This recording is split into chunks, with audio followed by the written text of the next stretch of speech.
오늘 두 번째 시간으로 숨겨진 DNA라는 제목을 한번 지어 보았습니다. 하나님께서 당신이 선택하시고 이끄신 사람들을 쭉 이끌어 가실 때 우리가 잘 발견하지 못하는, 하지만 정말 핵심적인 중요한 일과 주님의 자녀로서 왕의 DNA로서 꼭 그 사람에게 있는 결정적인 모습이 있는데, 그것을 우리가 일상적으로 잘 알고 있으면서도 그게 결정적인 믿음의 핵심인 것을 잘 모른다고 싶어요. 오늘 그것을 한 사람을 통해서 우리가 좀 같이 살펴보고 싶습니다. 역대기에서 소개하는 사람 중에서 특별히 4장에 등장하는 한 인물을 주목하고 싶은데, 야베스입니다. 야베스. 그는 역사적으로 큰 업적을 이룬 것도 아닌 것처럼 보입니다. 또 큰 영향력을 미친 것으로 보이지도 않습니다.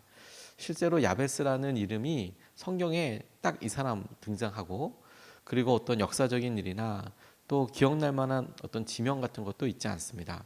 지명을 굳이 얘기 드린 이유는 초기의 사사시대 때나 이럴 때 보면 사람의 인명과 사람의 이름과 지명이 같은 경우들이 있습니다. 그럴 경우에 그 사람이 거기 살아서 거기에 유명한 사람으로서 지명으로 불려지게 되는 경우들도 이스라엘 가운데는 꽤 있었거든요. 우리가 길르앗 야베스라는 곳을 떠올릴 수 있지만 실제로 히브리어 원어로 보면 자음이 달라요. 근데 우리나라 말로 보면 야베스 야베스 똑같다 이렇게 생각하지만 실제로 자음이 다른 걸 보면 히브리어에서는 모음이 없기 때문에 자음 자체가 굉장히 중요하거든요. 자음이 다른 것은 완전히 다른 의미다, 이런 뜻이에요. 연관이 없다라고 생각할 수 있습니다. 앞서 3장을 보면, 우리가 4장에 있는 이 야베스라는 사람을 보기 전에 3장을 보면 이게 얼마나 생경하고 놀라운 일인지를 확인할 수 있는데, 3장에 나오는 족보들이 쭉 이어져 있는 그 내용이 누구냐면 다윗 왕, 솔로몬 왕의 족보가 쭉 나오고, 그리고 여호와긴이라고 포로에 끌려갔던, 포로로 잡혀갔던 사람들과 그곳에서 있었던 여러 그 족보들이, 사람들의 이름이 나옵니다. 한마디로 말해서 왕의 족보들이 쭉 등장을 합니다. 다윗, 솔로몬, 그리고 여호야긴, 이 사람들의 족보가 쭉 나와요. 그의 아들, 그의 손자, 그의 또 아들 또 이렇게 나오거든요. 그런 사람들이 나오는데 4장으로 넘어가면 왕의 족보가 아닙니다. 유력한 사람이었을 수도 있고 어쨌든 왕의 계열과 족보가 아닌 사람들이 등장하게 되는데, 그런데 유독 그 사람을 딱 집어가지고 설명하고 있는 것이죠. 거기다가 오늘 두 줄로 나와 있지만, 두 개 절이지만 그 사람에 대한 설명도 나와 있어요. 이게 굉장히 독특하다는 거죠. 왜? 앞서 왕들의 이름이 있을 때 야베스에 대한 설명처럼 이렇게 나와 있는 게 아니라 딱 이름만 나와 있습니다. 딱 이름만. 누구의 아들 누구, 누구의 아들 누구, 누구 이렇게 나와 있어요. 우리가 어저께 보았던 족보 읽을 때에 아브라함 딱 한 글자 나와 있는 것처럼 다들 한 글자씩 이름만 나와 있는데, 갑자기 야베스라는 사람을 뚝 주목하면서 그가 고통 가운데, 그의 어머니가 고통 가운데 있었고 그가 기도하던 사람이었다라고 이야기하고 있는 거예요. 설명하고 있는 거예요. 그러니까 전체적인 분위기와 역대기가 쓰여지고 있는 내용들 전후 맥락을 보면 이게 굉장히 독특한 일이라는 거죠. 이렇게 사람을 설명한 내용이 없어요, 역대기에. 그래서 그에게 발견되는 특징들에게 주목해 보고 싶습니다. 다윗의 왕위가 쭉 이어지게 되겠다 하실 때에 역대기에는 하나님께서 어떻게 다윗까지 이어지게 하시나라고 보시며 하나님께서 주목하게 하시는 것을 보니, 왕의 DNA라는 것이 하나님께서 사랑하시고 붙들어 주시는 그런 놀라운 핵심적인 내용이 하나님과의 관계에 있구나라는 것을 깨닫고 주목해 본다면, 아담에서부터 내려오는 믿음의 놀라운 고백뿐만 아니라 그 고백 가운데 등장하는 아브라함의 후손이고 쭉 이어져 나오는 그 사람들 가운데 야베스에게도, 그가 왕은 아니었지만 그가 주위에 많은 영향력을 미치지는 못했지만 중요한 핵심이 있겠구나. 그 첫 번째가 고통을 발견하게 됩니다. 고통. 그 사람을 설명하는 고통이라는 단어가 주님께서 우리에게 주목하시는 DNA라고 싶어요. 9절 말씀을 보면, 야베스는 그의 가족들 중에서 가장 존경을 받았는데 그의 어머니는 고통을 겪으면서 낳은 아들이라고 하여 그의 이름을 야베스라고 하였다라고 나와 있습니다. 야베스는 가족들에게 존경을 받았다라는 점이 참 귀하고, 그리고 정작 그에 대한 설명을 이야기할 때는 그의 어머니가 겪었던 고통에 대해서 이야기하고 있습니다. 그러니까 그가 유명했던 것이 뭐냐면 그녀의 어머니가 고통 가운데 낳았기 때문에 그의 이름을 고통이라고 지었대요. 무슨 말이냐? 야베스란 이름의 뜻도 고통이란 뜻이거든요. 그러니 어머니가 내가 고통 가운데 너를 낳았다라는 어머니의 관점에서 보면 어머니가 야베스를 낳을 때나 혹은 낳기 전에 그녀의 삶에 있어서 참 고통스러운 일들이 있었겠구나. 구체적으로 등장하고 있지는 않지만 그러니 그 낳은 아들의 이름을 고통, 야베스라고 지었다라는 것을 생각할 수도 있고 또 부모의 삶이 그랬다면 고통 가운데 어려움 가운데 있었다면 그가 태어날 때 갑자기 좋아졌을 거라고 생각하기보다는 여전히 그가 그의 이름대로 고통 가운데 유년 시절이나 꽤 오랜 기간을 보냈을 것이라고 생각하는 것이 자연스럽다고 싶은 거예요. 그러니까 그를 설명하는 표현으로 고통이라는 단어가 그의 삶에는 참 고통이 있구나. 고통 가운데 태어났구나. 그의 삶에 지금 저렇게 된 것은 어머니가 야베스라고 지은 것처럼 참 야베스스럽구나. 이렇게 설명될 수 있겠다고 싶어요. 근데 여러분 여기서 우리가 주목할 게 뭐예요? 그가 존경을 받았다지 않습니까? 가정에 있는 모든 가족들에서 그가 참 존경받고 사람들에게 그런 은혜를 집중을 사랑을 받았던 사람이라는 것 아니겠습니까? 그게 받았던 이유와 원인이 설명되는 게 하나가 뭐랍니까? 고통이라는 거예요. 고통.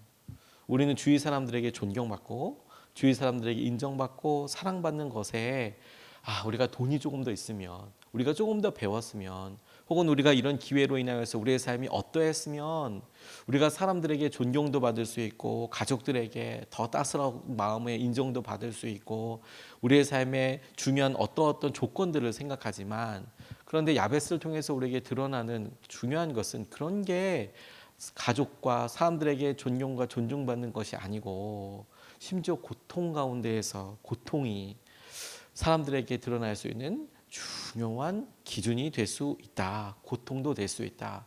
이 말은 고통만이라고 보기보다는 우리가 생각하는 그런 조건들이 가정과 사람들에게 존경받고 존중받는 그런 원인이 아니다라는 거예요. 오히려 이런 고통이라는 단어를 더 집중해 보면 하나님께서 우리의 삶에 함께 해주실 때 하나님이 우리를 통해서 영광을 받으실 뿐만 아니라 우리의 삶이 하나님의 놀라운 은혜 가운데 있다는 것을 드러내는 강력하고 뚜렷한 배경이 되는 경우들이 있습니다. 하나님과 함께한 고통은 그 사람이 얼마나 소중한 사람일 뿐만 아니라 하나님이 그를 선택하시고 그와 함께하고 계신다라는 것을 드러내는 강력한 증거가 되는 것이지요. 그러니 그게 왕의 DNA라는 거예요. 우리는 고통이고 우리 입장에서 힘들지만 하나님은 그와 함께 하시고 그의 삶을 들어쓰실 때 이 고통이라는 부분을 하나님은 귀하게 사용하실 뿐만 아니라 이끌어 주시고 붙잡아 주시는 것이죠. 삶의 불편함과 우리가 설명하고 갑작스럽게 만나서 너무 힘들기 짝이 없는 이런 일들을 하나님은 기가 막히게 당신의 손에서 아름다운 보석과 삶의 고백으로 만들어내신다는 것 아니겠습니까? 로버트 틸만 캔달이라는 목사님이 저는 그분의 책을 읽고 사실 참 큰 도전을 받았었는데 기쁨과 관련된 책을 쓰고 책을 쓰셨는데 제가 그걸 읽고 참 많이 도전을 받았어요. 그런데 그분이 여러 사람들에게 유명했던 이유는 뭐냐면 마틴 로이드 존스 목사님이라는 분이 계시는데 이분의 후임자였습니다. 영국 웨스트민스터 채플에서 25년 동안 목회를 한 목사님이셨어요. 그러니까 전임자가 웨스트민스터 교회를 사역하셨던 마틴 로이드 존스 목사님이라고 또 유명한 목사님인데 그분의 후임으로서 이분이 또 그 교회에 담임하셨던 그런 분이십니다. 그러니까 우리보다 조금 한 세대 앞서지만 여전히 생존하신 분이고 그럼에도 불구하고 참 유명한 복음주의 계열의 그런 일로 활동하셨던 그런 분인데 이분에게 본인이 젊었을 때 비교적 젊었을 때 이분의 고백으로 의하면 교회와 멘토로부터 동시에 큰 거절을 당한 적이 있었다면 구체적으로 설명은 하진 않으셨지만 근데 그 일로 인하여서 이분이 비현실적인 정신 상태로 들어가게 되고 그리고 어떤 사람들은 그것을 우리가 쉽게 표현할 때 귀신 들렸다고도 이야기하고 정신 착란이라고도 이야기하는 그런 상태에 들어가게 되셨다라는 거예요. 그러니 목회자에게 있어서 이건 참 어떻게 생각해도 큰 고통이죠. 큰 아픔이고 흠이 될 수도 있습니다. 정신 착란이나 귀신 들렸다라는 일이 목사님에게서 일어나게 되니까 그거 참 너무 안타까운 일이죠. 근데 이분이 그걸 가감없이 이렇게 쓰셨어요. 그래서 본인이 사역하고 있었을 때나 복음이 만났을 때나 이럴 때 참 여러 상황이 있었지만 수백 명이나 되는 사람이 자기를 위해서 기도도 해주고, 근데 보통 자기는 보통은 너무 고통스러워서 차라리 천국에 가는 편이 낫겠다 싶을 정도의 꽤 긴 시간을 보냈던 거예요. 그런데 지나놓고 보니까 이분의 고백은 하나님께서는 우리가 얼마나 언제까지 견딜 수 있는지 잘 아실 뿐만 아니라 그분은 우리가 끝이 없어 보이는 시험 때문에 힘들어할 때 1분도 늦지 않거나 1분도 빠르지 않게 정확한 타이밍에 개입하시더라. 그가 그렇게 고백하게 됐대요. 그리고 우리는 오랫동안 계속되는 시험에도 감사할 수 있을 뿐더러 하나님이 주신 시험을 소중히 여길 때 하나님은 영광을 받으시며 그 이름의 높임을 받으시더라. 이런 고백을 본인이 나중에 하나님께서 여러 일들과 상황들과 자신이 정신착란과 또 귀신 들림처럼 힘든 그런 상황에서 지나고 보니 그곳에서 나와서 그 이후에 그 웨스트민스터 처치에 그 채플에 가서 담임 목회를 하게 되고, 하나님께서 참 귀한 은혜의 통로로 쓰실 때를 가만 보니 하나님이 참을 수 있도록 도와주실 뿐만 아니라 오히려 그것이 그분의 삶에 하나님이 함께 하시고 그 고통으로 인해서 저 사람 그런 일을 겪었대. 그 고통 내용이 자체가, 그런데 하나님께서 그곳에서 저를 쓰셨대, 이끌어 주셨대. 그를 설명하고 그와 함께 하시는 하나님의 영광을 드러나게 되는 통로가 되듯이 야베스가 그렇다는 거예요. 그리고 우리에게도 그렇다는 겁니다. 우리가 지금 겪고 있는 이 고통, 우리가 겪고 있는 이 고난의 시기의 어려움이 오히려 우리를 유명하게 하고 오히려 우리에게 간증과 은혜를 주는 중요한 왕의 DNA의 한 가지라는 거예요. 두 번째로 주목하고 싶은 것은 기도입니다. 그의 기도.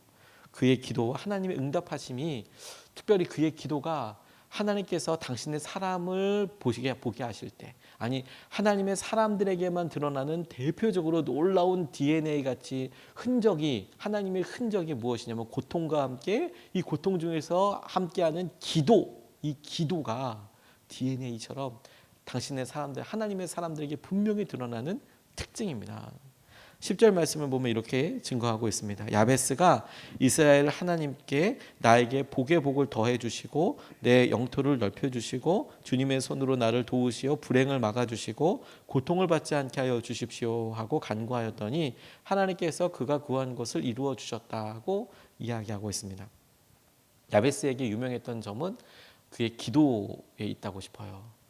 근데 야베스는 고통 가운데서도 하나님께 기도했고 하나님을 찾았습니다. 하나님께서 그에게 응답하여 주신 것도 특별한 부분인데, 그런데 여러분 그의 기도의 내용을 가만히 보면 우리가 한 번쯤 드렸을 법한 그런 내용들 아닙니까? 근데 그가 기도했고 그리고 그가 하나님께로부터 응답을 받았다라고 비교적 단촐하게 설명되어 있습니다.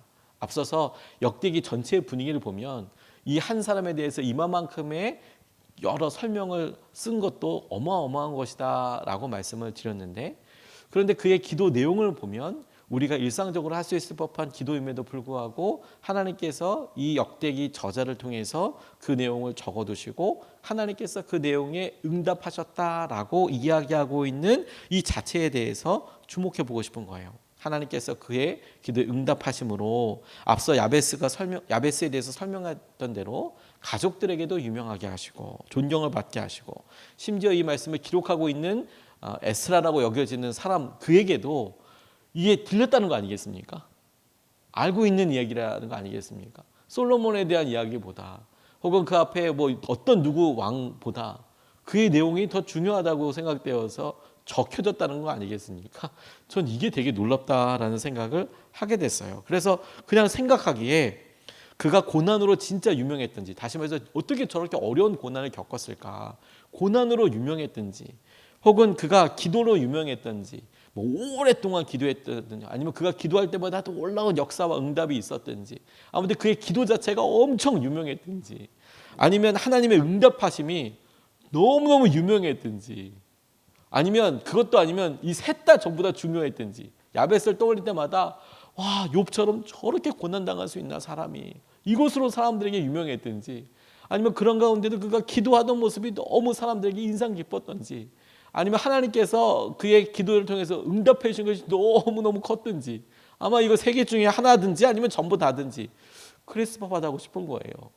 근데 다시 한번 그는 다른 역사에 기록되어 있지 않아요. 그래서 알아볼 수 있는 방법이 없습니다. 물론 다른 책에서는 그에 대해서 이렇게 설명하고 있는 내용들이 몇 군데가 있지만 별로 그게 말씀과 그렇게 관련 있다고 싶지는 않아서, 그러니 그가 유명한 그 내용들을 한번 보면 역대기 저자가 주목할 만한 특별한 점은 그의 고난과 그의 기도 자체에 있다는 것을 보게 됐어요.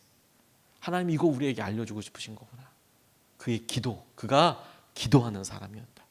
우리가 알고 싶은 것은 그의 기도의 내용이 좀 더 구체적이고 그가 겪었던 고난이 조금 더 구체적이면 더 마음에 와서 확 닿았을 텐데, 그런데 에스라가 역대기를 통하여 우리에게 보여주고 강조하고 싶은 것은 뭐냐면, 그는 가족들에게 존경받는 사람이었는데 그가 그렇게 되었던 중요한 이유와 원인이 무엇이었냐면 그가 고통으로 유명한 사람이었고 그가 기도로 유명한 사람이었다.